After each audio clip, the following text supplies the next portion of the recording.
clave para que se lleven lo más importante, ¿ya? Entonces, la constipación es la disminución de la frecuencia o el aumento de la consistencia. Estas deposiciones pueden ser 2 o menos por semana. Va a presentarse además defecación dolorosa o heces duras en el paciente y puede asociarse a impactación fecal o encopresis. La definición de estreñimiento agudo depende de la bibliografía. Algunos, como en esta que les traigo, nos hablan de menos de 4 semanas. Otros consideran menos de 8 semanas. Siguiente, por favor. Entonces, 30% de los niños van a ser estreñidos. ¿Es algo frecuente? Sí. El 25% de las consultas de gastropediatría vienen por estreñimiento. Y el 3 al 5% de la consulta a pediatría vienen por estreñimiento. Lo más común es que se estreñan en la edad preescolar y no hay una prevalencia de género, es decir, varones y mujeres se estreñen igual. Siguiente, por favor. Voy a hablarles sobre todo de constipación funcional. Hay 3 periodos fundamentales donde el niño se puede estreñir. 1, cuando empiezan a comer, o sea, la alimentación complementaria. 2, cuando empiezan a controlar esfínteres, cuando empiezan a ir al baño o dejar el pañal. Y 3, cuando empiezan a ir a la escuela. El hecho del cambio de la casita, del vecino, del entorno familiar, a un entorno donde tienen que usar un baño compartido, con gente que recién van a conocer, de repente no les dan permiso para el baño. Entonces es un momento importante donde el niño se estreñe. Siguiente, por favor. La fisiopatología es súper sencilla. Cuando llega el bolo fecal que ha pasado por todo el intestino delgado, el intestino grueso, al llegar al recto, el bolo fecal distiende al recto y esta distensión genera que se relaje el ano. Entonces, este reflejo se llama el reflejo rectoanal y es un reflejo normal. Después que llegue el estímulo o el bolo fecal al ano, el esfínter anal interno, que es el que está vertical, es un esfínter de músculo liso y es involuntario, es decir, que sí o sí cuando llegue el bolo se va a relajar.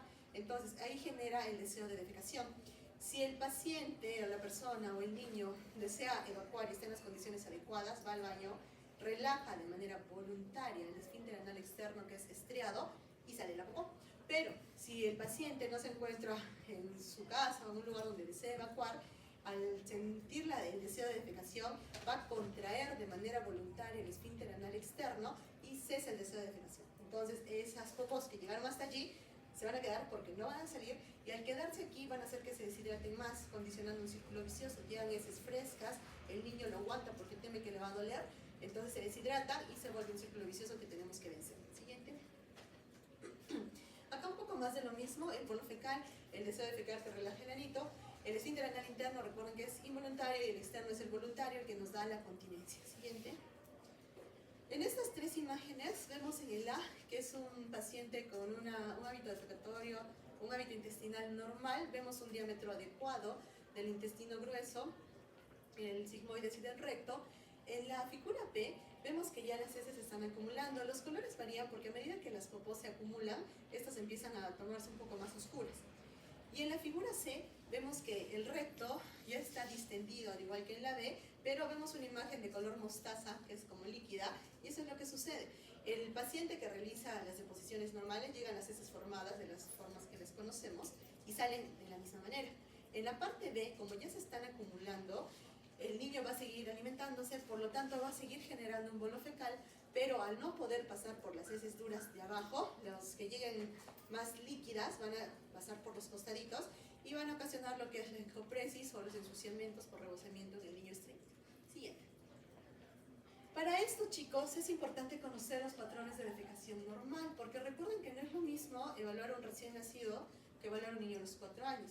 Recuerden que los lactantes, hasta más o menos los 3 mesecitos, dependiendo del tipo de dieta que sigan, van a ser los patrones defecatorios. Por ejemplo, un paciente que recibe lactancia materna exclusiva puede hacer deposiciones tan frecuentemente como después de cada lactada, o sea, puede ser 10, 12 deposiciones al día y es normal.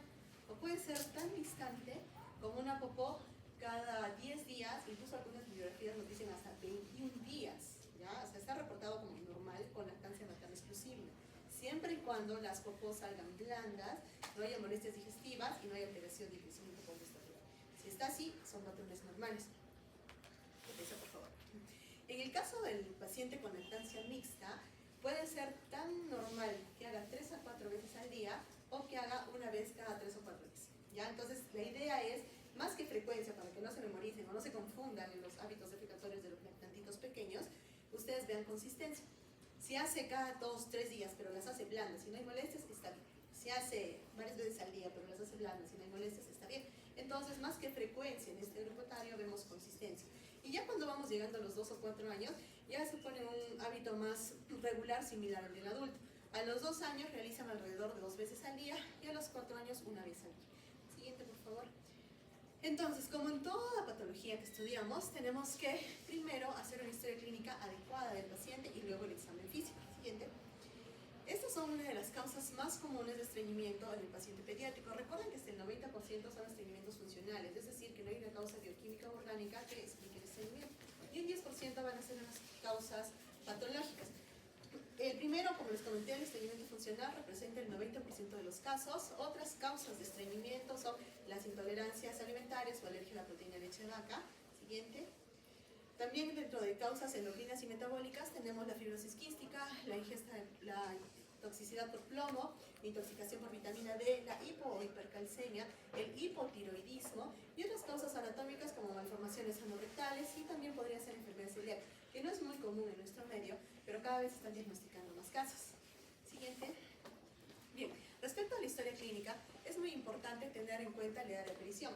Si se estreñe desde antes de que empezó a comer, si se estreñe desde que nació, si se estreñe desde que empezó a controlar esfínteres, porque como ya hemos visto, el momento del inicio de la continencia fecal o del control de esfínteres es un momento donde el niño se estreñe. La frecuencia y la consistencia es lo que siempre les recalco en la historia clínica. Hábito defecatorio, frecuencia, cada cuánto tiempo se la ocupó y de qué consistencia. Para eso tienen la escala de Bristol, que es ampliamente conocida por ustedes. Ok. Tenemos que ver si ha habido dolor y sangrado al evacuar. Recuerden que el niño que hace heces duras o como bolitas o bolas grandes va a producir fisuritas anales, pasa por el canal anal y desgarra y produce una fisurita. Entonces, al tener esta fisura, el niño puede sangrar, pero esta fisura le va a generar dolor. Por lo tanto, el niño dice, si yo hago popó, me duele. Entonces, a la siguiente, independientemente de la consistencia de las popós, el niño va a sentir, ok, quiero hacer popó, pero como ya me dolió, me va a doler. Entonces, aguanta. Y dice, oye, ok, se pasó el momento y sigue haciendo su vida. El problema es que las heces que ya llegaron aquí se empiezan a deshidratar más. Y a la próxima que quieran salir, salen duras. Y entonces ahí se genera el círculo vicioso, que es lo más difícil de vencer en pediatría y por lo cual el tratamiento con los años está largo. La historia de dolor abdominal. En la consulta vemos que muchos de nuestros niños que vienen referidos o por cita propia por dolor abdominal, hasta el 50% son estreñidos. ¿Ya? Entonces, nosotras tenemos la consigna de paciente con dolor abdominal, así como vamos descartando otras causas que podemos verlas en la historia o si no en el examen físico, tenemos que descartar estreñimiento, porque es una causa muy frecuente de dolor abdominal, pero las mamás no lo saben, pero nosotros tenemos que lograr investigar y preguntar de todas las maneras, o según la evaluación física, tratar de buscarlo hasta demostrarlo con dolor. ¿Ya? Siempre que haya dolor, busco. Ahora, si vienen con fiebre y otras cosas, pues ya se enfocan en cuadros infecciosos, ¿no? Varía. Todo depende del paciente. Si han habido historia de incontinencia fecal, son los escurrimientos o rebosamientos que ya les expliqué. La historia de líquidos y de dieta. Hay muchos niños que no comen frutas y verduras, porque durante la alimentación complementaria no les dieron, porque la familia no come. Entonces, su ingesta de fibra es baja. La idea de la fibra, que les voy a explicar más adelante, es que el niño ingiera la cantidad de fibra adecuada para la edad. Si el niño ingiere la cantidad que debe, está bien. Si nosotros queremos darle más cantidad que la que debe, no nos va a ayudar en el estreñimiento. ¿Ya? O sea, lo que tiene que llevarse claro es, si él come su cantidad de fibra indicada para la edad, es suficiente. O sea, no pretendamos que darle fibra extra lo va a ayudar, no ayuda. Lo mismo con los líquidos, si ingiere lo requerido para su edad, suficiente. Si le damos más, no le va a ayudar. Si ha habido uso de medicación, qué tipo de medicación, cuánto tiempo, si se suspendió abruptamente, cómo es el desarrollo general del paciente. Recuerden que los niños con parálisis cerebral infantil no se movilizan, la mayoría tienen problemas. Hay algunos que ya están en un grado severo, que requieren ayuda incluso para todas las actividades, incluso para movilizarlos de la cama. Entonces estos niños no hacen obviamente nada de actividad física. Eso es un factor de riesgo también para estar estreñidos. Y la historia familiar, se ha visto que hay familias de estreñidos, los papás son estreñidos, los hijos son estreñidos. Esto más que un componente genético está en relación al tipo de dieta o los hábitos familiares. Siguiente, por favor. En estas imágenes, en la A, podemos ver ahora 6, que hay una fisura, ¿ya? Entonces son una de las consecuencias del estreñimiento. En la B vemos unas heces duras que Bristol es. Muy bien, Bristol 2, y que vemos con rastros de sangre, porque salió durita y hizo una heridita a nivel perianal. En la parte C hay muchos niños que vienen por diarreas, ¿sí? Como les comenté en las primeras imágenes, cuando está lleno de popó dura, las heces nuevas se filtran y salen más semilíquidas o acuosas. Entonces muchas veces los estreñidos consultan por diarreas. Entonces, cuando estas diarreas están en la ropa interior del niñito, están en constante contacto con su piel, en este caso la región glútea, y crearon estas lesiones a raíz de estas popós rebosadas que tuvieron el paciente. Y en la imagen D es una postura de retención. Los niños cuando son estreñidos crónicos y cuando saben que les dolió y quieren aguantar o cesar el deseo de defecación, empiezan a hacer algunas posturas. Por ejemplo, pararse tendidas juntas, esconderse detrás de la cortina, cruzar la pierna sobre la otra, ponerse rectitos, apoyarse en un sillón. La idea es tratar de que se pase ese deseo y siguen su vida. Entonces los papás se dan cuenta y nos dicen, sí, yo lo veo que desde hace unos meses, cuando quiere hacer popó se pone rojito, puja, se pone nervioso, ansioso, se esconde. Y luego hace, no hace. Y entonces ya nos damos cuenta de que esas son posturas retentivas. Y eso es algo que también debemos mejorar en el manejo del estreñimiento. Siguiente. Entonces, como les dije, la mayoría de estreñimientos son funcionales, ¿sí? Pero si nosotros tenemos un niño con estreñimiento y algún signo de alarma, ya tenemos que empezar a buscar otras cosas. Por ejemplo, si viene un niño que para nosotros es estreñido, pero tiene fiebre, está con una infección. Entonces tenemos que buscar y manejar la infección. Si tiene, por ejemplo, vómitos biliosos, estamos sospechando que está obstruido, ¿no es cierto? Si hay lesiones a nivel perianal, si tiene falla de crecimiento, si tiene pupos con sangre, entre otros. Siguiente, por favor. La famosísima escala de Bristol, que ya todos se la conocen, para recordarles, 1 y 2 estreñidos, 3 y 4 normales, 5, 6 y 7 diarreas. En la primera columna hablamos de los términos generales y en la segunda es una adaptación para términos como para que los niños puedan entenderlos, ¿no? Por ejemplo, en la tipo 1 dice, ese es como el conejito, en la 2 como un racimo de uvas, la 3 como una mazorca de maíz. En realidad nos ayuda mucho porque hay niños que sí saben, hay niños que no, pero los papás tampoco. Entonces les preguntamos cómo hacen, y lo que hace el papá voltea y mira al niño y dice, ¿cómo haces? Entonces no nos ayudan. Por eso, cuando tenemos esas dudas, lo que hacemos es, señora, tómale una foto, ¿ya? Porque es la manera más evidente que podamos saber cómo hacen las cosas en niño. Siguiente, por favor. Entonces, ya en el examen físico es importante, como en toda la población pediátrica, evaluar los parámetros de crecimiento. Si hay alguna alteración de crecimiento y desarrollo, debemos sospechar que algo más está pasando y tenemos que intervenir. La exploración abdominal, sobre todo para buscar masas o fecalomas o corda cólica o masa fecal palpable. Generalmente las encontramos en fosa ilíaca izquierda, pero podrían estar diversas en todo el abdomen y suelen ser como bolas. A veces son muy concéntricas que incluso a veces las pueden referir como tumoraciones abdominales. Haciendo historia clínica y los exámenes adecuados, varios de ellos han terminado siendo fecalomas. Manejamos el estreñimiento y desapareció el momento, ¿ya? La inspección de la región perianal para ver si es que hay mechón de pelo, si es que hay hoyuelo, fositas, porque eso nos habla de que podría haber una disrupción de la columna. La ubicación del ano, recuerden que el ano anterior se asocia también con estreñimiento. Más adelante les voy a explicar más o menos a qué me refiero con esto. La función motora y sensitiva, que podría estar también en relación a alguna alteración de la columna vertebral. Y el examen rectal digital, como les comenté, en la senología abdominal, solo cuando nos va a ofrecer algo más. Si no, no lo hacemos. Por ejemplo, en el caso de sospecha de Hirschsprung, si nosotros hacemos el tacto rectal y retiramos abruptamente y salen como chorro las heces o los gases, ¿cómo se llama el signo? El signo del o el chorro positivo. Ya es un diagnóstico de sospecha de Hirschsprung, no es confirmatorio. Siguiente. Entonces, este es el índice anogenital que les hablaba respecto al ano anterior.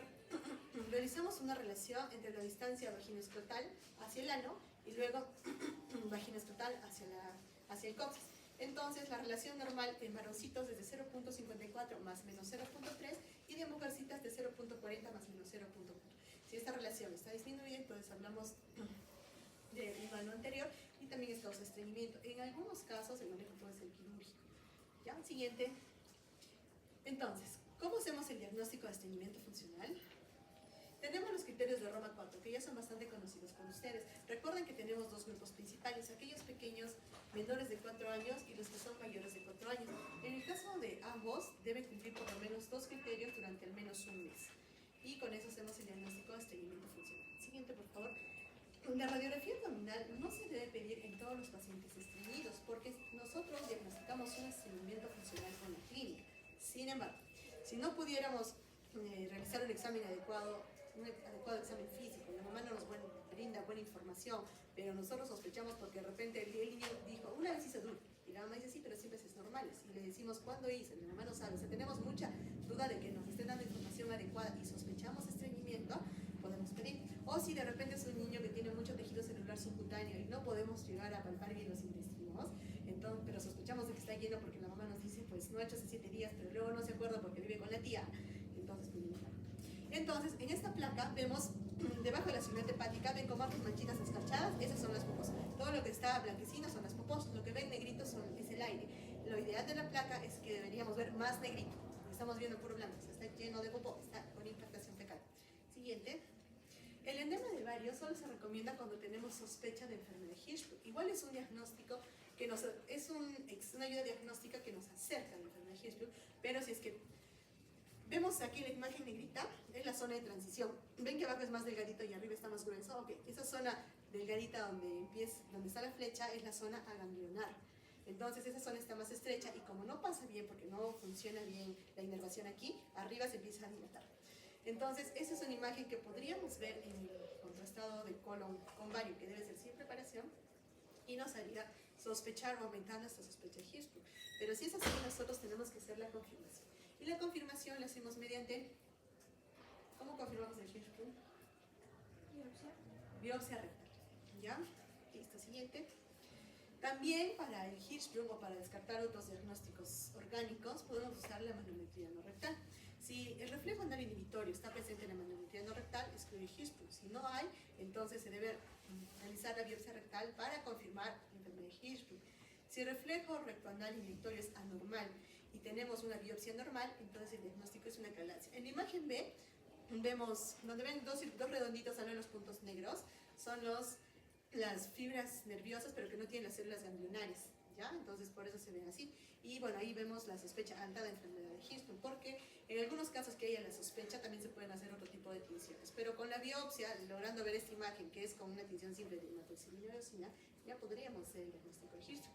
Y abajo son los reportes de una manometría normal. Siguiente, por favor. A nivel de la radiografía y resonancia magnética columna vertebral, solo se recomienda cuando nosotros tenemos alguna sospecha de alteración neurológica o algún estigma, por ejemplo, a nivel perianal, que nos haga sospechar de que la columna no está del todo bien. Entonces, en este paciente vemos que hay una fosita, un hoyuelo, ¿ya? A raíz de eso se le pide la radiografía de columna y ven donde está la flecha, hay una disrupción de la columna.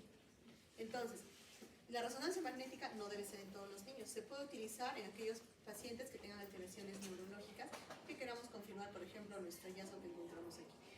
Entonces, otra vez, en el estreñimiento funcional no es obligatorio hacer tantas pruebas, ¿sí? Es un diagnóstico clínico. Siguiente, por favor. Y ahora vamos al tratamiento de la constipación. El objetivo de posiciones diarias, idealmente 1 o 2 veces al día, sin dificultad y prevenir las recaídas. Siguiente. ¿Qué debemos hacer? 4 pilares fundamentales. La educación, explicar a los papás por qué se produce el estreñimiento, cómo podemos mejorarlo, cuánto tiempo va a recibir el tratamiento, qué son las causas que producen el estreñimiento, cuáles pueden ser las complicaciones.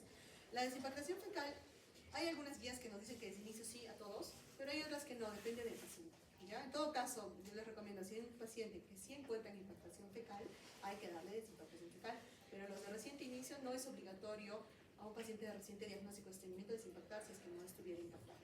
La prevención de la reacumulación fecal, es decir, damos la desimpactación si es que fuera el caso y luego el mantenimiento, entonces explicarle y la duración sobre todo. Y el seguimiento son las citas y los controles. La idea de los controles es ver si está cumpliendo la medicación, está tomando dosis adecuada, hay que regular medicación y dudas de los familiares. A veces nos dicen, le quité porque me dijeron que le va a causar cáncer, ha pasado.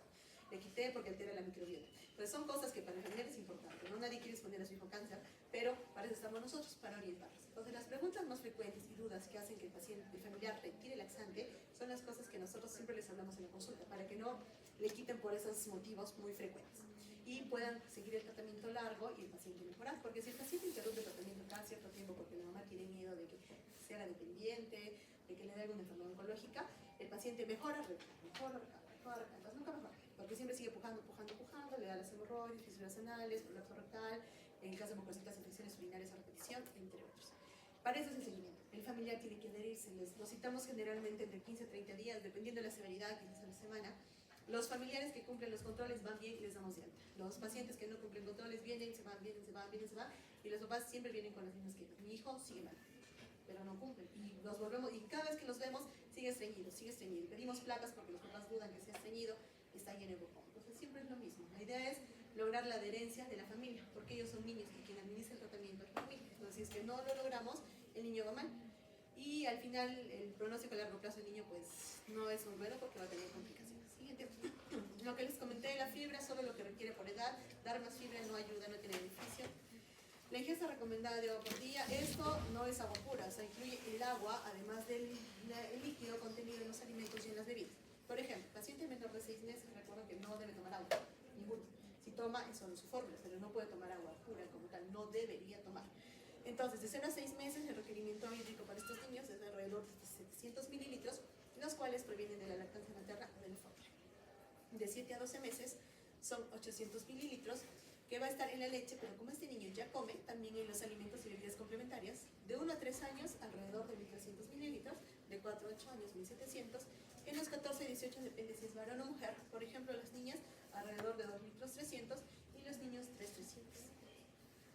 Respecto a la actividad física, como les comenté, el incrementar la actividad física tampoco es un manejo del estreñimiento. Lo bueno de los niños sanos es que están corre, salta y camina todo el día, entonces la actividad física no les falta. Ya llegando a la adolescencia, si nos volvemos un poco más sedentarios, ahí sí hay que incidir en que tienen que hacer actividad física, pero los más pequeñitos no, y eso es también un factor en contra de los chiquines que están postrados y tienen parálisis cerebral, que no hacen actividad física, entonces eso también es un factor de riesgo para esto. Si el niño está impactado, la dosis, el laxante de elección emperatriz es el polietilenglicol.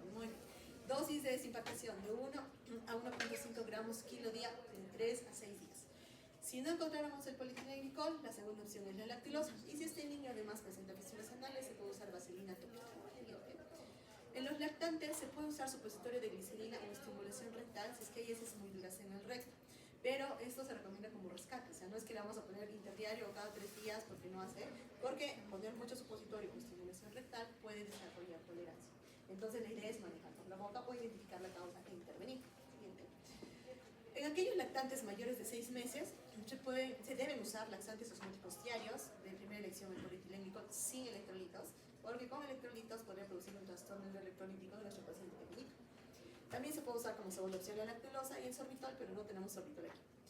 También podría considerarse, pero idealmente a partir de los 2 años o más grandes, algunos otros tipos de laxantes como los estimulantes tipo Cenac y Cecodilo, y en el caso del aceite mineral y enemas, el aceite mineral idealmente mayores de 1 añito y los enemas, si es que es de fosfato, en mayores de 2 años porque puede producir trastornos del fosfato en el medio interno. Siguiente. Tabla resumen de los laxantes, a partir de qué edades podría utilizarse, la dosis y los efectos secundarios. La mayoría genera un poco de molestia abdominal, más flatulencias, y los que tienen electrolitos como la leche de magnesia podrían producir trastornos tipo hipermagnesemia, hipocalcemia, hipofosfatemia. Lo bueno es que nosotros no lo usamos mucho, de repente algunos de ustedes las conocen por sus abuelitos, sus bisabuelos que usaban la leche de magnesia, ha sido bastante conocida, es económica, pero actualmente, o al menos en pediatría, no lo usamos, pero está. Si es que no consiguieran todo lo demás, riesgo, beneficio, el polietilenglicol hay en todo lado, ¿ya? Así que con seguridad a todos polietilenglicol. Siguiente. Los enemas rectales que hemos comentado, el fosfato de sodio, que es el más conocido, el nombre más común en todos lados es el Evapol pediátrico para los pequeños, Evapol de adulto para los mayores de 12 años, recuerden, no en menores de 2 años. Se pueden usar enemas salinos, incluso en los pequeñitos como los neonatos. El enema salino es cloruro de sodio 9 por 9%, lo ponemos por vía rectal a las dosis indicadas. Y como lubricantes, el aceite mineral, con los riesgos que tiene, ¿no? De neumonitis lipoide o molestias rectales. Siguiente. Ya yéndonos para el final, hablamos un poco de la constipación crónica y la incontinencia fecal. Entonces, lo primero en estos casos severos o crónicos es identificar qué eventos están condicionando que el paciente siga estreñido o esté estreñido por tanto tiempo. La causa más común, que es lo que les vengo explicando desde el principio, es la defecación dolorosa, ¿no? Si al niño le duele, no va a querer hacer. Entonces, lo primero que tenemos que vencer es el miedo del niño desde poco, porque los deseos están, la sensación está, pero tenemos que convencerlo de que vaya al baño. Cuando él quiere hacer el baño, va a estar paradito y la mamá te dice, no quiere. Cuando quiere, yo trato de sentarlo y se pone más duro y dobla las piernas y pone las piernas tiesas para que no salga. Entonces, eso es todo un proceso, porque para el niño esto es algo catastrófico. O sea, le va a doler y no quiere que le duele, y para él lo más fácil es cesar ese deseo. El problema es que se endurecen y nos complica todo el proceso. Eso es lo que demora más al inicio, convencer al niño de que puede ser tranquilito y no le va a doler. Por eso es que el tratamiento está en algunos niños que ya tienen el miedo extremo a hacer popó, incluso los ayudamos con el psicólogo o con el psiquiatra. Hay niños que no quieren hacer popó por no, pues son casos más severos. Otro, el miedo de ir al baño en la escuela. De repente comparten el baño con alumnos más grandes y les da miedo entrar, quizás se burlan. También no es el baño de su casa, no tienen la comodidad del baño, les da miedo, no les dan permiso, también un factor clasificar. El tratamiento inadecuado, como les comenté, lo ideal es elegir polietilenglicol. Hay muchos colegas, incluso médicos que lo eligen, está bien, el problema es la duración. Algunos les dicen, ok, dale mamá 3 días y le quitas. Otros le dicen, ya, cuando haga la popó suave le quitas. Otros le dicen, no más de 1 semana, le quitas. Otros le dicen, sí, continúa y vas al gasto. La cita con el gasto fue en 3 meses, le quito. Entonces, los tratamientos inadecuados, sobre todo por periodos muy cortos. Recuerden que el manejo del estreñimiento pueden ser meses o años dependiendo del paciente. Por eso es que en cada control de seguimiento nosotros regulamos según cómo esté yendo. Por eso es importante que el paciente siga en los controles. Si no sigue, lo va a quitar en algún momento, porque o sea, no sabemos cómo va, la mamá no sabe cómo debe manejarlo a largo plazo. Entonces tiene que venir a controles. Si no viene a controles, no va bien. El destete precoz de laxantes, que es lo mismo que les comenté, ¿no? 1 semana, 2 semanas, un interdiario y le quitas. Empiezas con, no sé, un sobre, en 1 semana, medio, cuarto y la retiras. O sea, no hacen control, pero las indicaciones no son las correctas.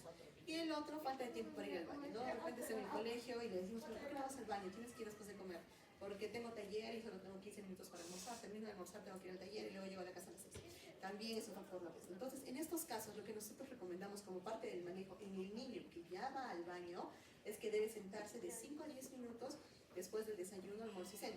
Más de 10 minutos no ayuda. Entonces, no lo puedo mandar todo el día y nomás que dice, pero yo les hice hasta 30. No tiene sentido. Más de 10 minutos, si no hizo, no va a ser. Y tiene que ir concentrado a defecar. No puede ir con el celular o con una revista, distraerse. Tiene que ir a hacerlo. Y para eso también es importante la postura. Las rodillas tienen que estar por encima del potito para que el ángulo no se apriete y pueda salir la popó. Si las piernitas cuelgan, que es la mayoría de niños que ya se sientan en el water familiar, cuelgan las piernitas, aquí se ajustan. Pero si están por encima, se relaja y es más fácil de que salga la popó. Entonces eso es algo que también tenemos que manejar. Y para ello los papás pueden comprar una gradita, una banquita, o incluso como asientos especiales con gradita. La idea es que mejoremos la postura del fetal. Siguiente. Entonces, en la primera imagen vemos el paciente estreñido crónico, en que la musculatura rectal ya se relajó, está bastante distendido y está presentando encopresis porque no tiene muchas popos acumuladas y las que están llegando recién se están escapando. Eso es lo que causa los ensuciamientos a nivel de la ropa interior. Y lo que quisiéramos, lo ideal es llegar a la recuperación, es decir, que como vamos a limpiar este colon, este intestino, el tratar de que como ya no se va a llenar, recupere su forma, recupere su fuerza muscular y a recuperar, miren la parte del esfínter, aquí está un poquito abierta, aquí está muy cerradito, entonces tampoco se le escapa. Entonces esa es nuestra idea a largo plazo, ¿sí? Lograr que el paciente recupere esto. Y entonces si el paciente está impactado otra vez, recordemos que es 1.5 gramos kilo día de polietilenglicol hasta máximo 6 días. Si por A o B no fuera suficiente, o porque el paciente, o porque no lo cumple, o porque el familiar dice no le duele, o sea, presenta muchos problemas para cumplirlo, lo podemos hospitalizar. Le damos bioral, si no quiere tomar sonda, y le empezamos a dar, ¿ya? Tenemos que intentar, los chicos vienen por vómitos, por estreñimiento. Entonces, es eso, o las tumoraciones que tienen, o sea, cuando los vean van a ver que es mejor, ¿ya? Entonces, bueno, gracias a Dios, la mayoría de niños con la dosis de arriba va muy bien y de manera ambulatoria. Ni siquiera tienen que ser hospitalizados ni colocarle sonda, pero en casos severos se puede considerar. Entonces, esta guía nos dice utilizar polietilenglicol con electrolitos en hospitalizados. Nosotros usamos sin electrolitos por los riesgos que les he comentado de trastorno hidroelectrolítico en los pequeños. En los más grandes sí se pueden utilizar con electrolitos, pero en los más chiquititos no. Entonces, para ustedes, para fines prácticos, paciente pediátrico, polietilenglicol sin electrolitos, ¿ya? Y si fuera por sonda, pues las dosis, por favor, sería 25 mililitros por kilo por hora. Recuerden que el polietilenglicol es polvo y viene en sobres de 17 gramos. Cada 17 gramos se diluye en 250 mililitros de agua. Entonces, con esa dilución, extrapolan aquí los mililitros. 25 mililitros kilo hora, máximo 400 mililitros, que puede ser dada por sonda. Siguiente. En las dosis de aceite mineral, la verdad no usamos mucho. Y otros medicamentos que podrían utilizarse, por ejemplo, el hidróxido de magnesio o la leche de magnesia, citrato de magnesio, lactulosa, sorbitol, cena o bisaconia. Y los medicamentos rectales, ya, algo importante. Cuando un niño está impactado, el manejo puede ser oral o rectal. Ya no hay estudios donde demuestran que la eficacia de oral o rectal es igual. O sea, no es que un niño esté impactado y es indicación exclusiva de anemia, no. Depende del paciente. Entonces, la mayoría nosotros lo manejamos por vía oral porque van bien. Pero hay niños que llegan por emergencia, por un dolor muy intenso o no hacen popós, por ejemplo, 10 días, ya deben tener unas popós bastante duras. Entonces, mientras haga efecto laxante, el polietilenglicol puede demorar, el efecto no es inmediato. Entonces, le damos hoy dosis de desinfectación, no hace. Mañana dosis de desinfectación, no hace. Recién al tercero o cuarto. Algunos hacen al segundo, pero ya tiene un día de que va a seguir con las molestias. Entonces, en ese caso, se podría considerar el anemia, como para quitar la presión de la parte distal y lo demás pueda fluir, ¿ya? Entonces, pero no en todos los casos, la mayoría van bien con vía oral. Depende de cada paciente. El enema salino otra vez, acá las dosis son un poco más altas, hasta 10 o 15 mililitros por kilo. Los enemas de fosfato, que es lo que les comenté, las indicaciones y dosis. Y en caso de niños mayores, quizás podría usarse bisacodyl supositorio. Y en los casos pequeñitos, niños pequeños o lactantes menores, si vamos a usar algún supositorio, puede usarse el supositorio de glicemia. Y como parte importantísima del manejo, es la modificación del comportamiento. Lo que les comenté, sentarse en el baño 5 a 10 minutos, desayuno, almuerzo y cena. Si no puede por el colegio desayuno y almuerzo, tiene que sentarse en la cena. Y los feriados y días no laborales, los 3 tiempos de comida. Recuerden que después de comer se activa el reflejo gastrocólico, que es el reflejo más manifiesto de los bebitos, ¿no? Que lactan hacia el popó, lactan hacia el popó. Entonces, en los demás grupos etarios también está el reflejo gastrocólico. Uno come y el intestino está más activo y es un momento ideal para evacuar. Por eso es que los mandamos al baño después del desayuno, almuerzo y cena, porque es un momento oportuno en donde podrían salir los popós sin tanto esfuerzo. El sistema de recompensa es importante. Por ejemplo, les hacemos un calendario, lo pegamos en la pared y le decimos, ok, hoy día se ha hecho popó muy bien, una carita feliz, y que él vaya y pegue su sticker. Entonces ya solo por la emoción de pegar su sticker, va a jugar, ¿no? Entonces es importante. Son sistemas que funcionan en los niños, entonces tiene que valerse de todo, chicos. O de repente, no sé, te doy una pegatina, una revista, con los premios van bien. Entonces tenemos que ver todo, pero tenemos que ayudarnos. Es un manejo largo, pero sí se puede. Y el monitoreo. En la imagen que tenemos allí es un calendario de esos que también les pedimos a los papás. Por ejemplo, ¿no? Ahí dice domingo primero. En la mañana, Lau es que hizo. Hizo, en el mediodía hizo, en la noche no hizo. ¿Tomó la medicación? Sí, sí. Por ejemplo, el martes 3. No hizo en la mañana y el mediodía, tomó la medicación, pero hizo ese snooze. Entonces todo eso nosotros evaluamos en la consulta y vemos cómo van, si ha habido muchos días en que, por ejemplo, ha dejado de ser 2 días y luego hace, entonces no está mal, hay que subirle un poquito más. Por eso es importante para nosotros las fotos y el calendario de heces. Siguiente. Lo que les comenté, la postura durante la defecación. No es correcto que esté así un ángulo de 90 grados como el primero. En general, nuestros niños generalmente cuelgan los piecitos. Ya, este es un adulto. Lo ideal es como el B, que deben estar las rodillas por encima del potito, porque ahí se mejora el ángulo pectoral y salen las popós de manera más fácil. Entonces, si es que el niño no llega, hay que ponerle una banquita o algo que le pueda ayudar a levantar los piecitos. Finalmente, bueno, ya casi para terminar, los prebióticos, hay algunos que dicen que sí pueden ayudar, por ejemplo, la lactosa, la inulina, están en estudio, pero tienen más evidencia que los probióticos. Los probióticos todavía no hay un probiótico que tenga evidencia suficiente que nos ayude en el estreñimiento. Sin embargo, hay uno que tiene varios estudios que está ahí, pero todavía nada concluyente, que es bien conocido. Pero como no hay nada concluyente, no se los voy a dar. Siguiente. Y bueno, lo más importante de toda la clase, chicos, esto ya no es más orientativo, si es que tienen familiares de niños pequeños o en edad pediátrica estreñidos.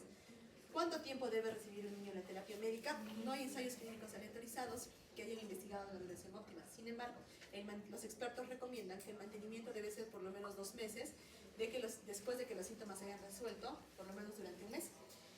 Y este retiro debe ser gradual, no podemos quitarle de manera abrupta. O sea, no es que mejora y ya cuando el niño no recibe, no, hay que bajarlo de poquitos a poquitos. Y eso nos tarda. Mientras más tiempo sea estreñido el niño, más tiempo es el tratamiento. Porque si un niño acude con nosotros con un mes de estreñimiento, perfecto, probablemente el tratamiento será más o menos. Si acude con nosotros con una historia de 8 o 9 años de estreñimiento, el tratamiento será alrededor de un año, quizás más. Ya todo depende de cómo vaya y de la adherencia del tratamiento. Porque cada vez que la mamá le retira, empezamos a hacer. ¿Ya? Y eso es un problema para los pacientes, para el familiar y para nosotros, porque siempre vienen que no mejora, pero no recibe tratamiento, entonces no va a mejorar tanto. Y otra cosa importante, recuerden que un momento donde el niño se estreñe es cuando está iniciando el control esfínter, o sea, cuando está haciendo la continencia fecal, cuando empieza a ir al baño o dejar el pañal. Entonces, si la mamá nos trae un niño de 3 años que es estreñido y además nos dice que le está enseñando a dejar el pañal, es un muy mal momento, porque este momento en que deje el pañal ya de por sí es un momento estresante que muchos niños se estreñen aquí y encima es estreñido, entonces no entrenamos para retirar el pañal cuando el niño es estreñido. Sí, tenemos que parar, primero manejar bien el estreñimiento y luego la mamá puede retomar, enseñarle a retirar el pañal. Muy bien, chicos.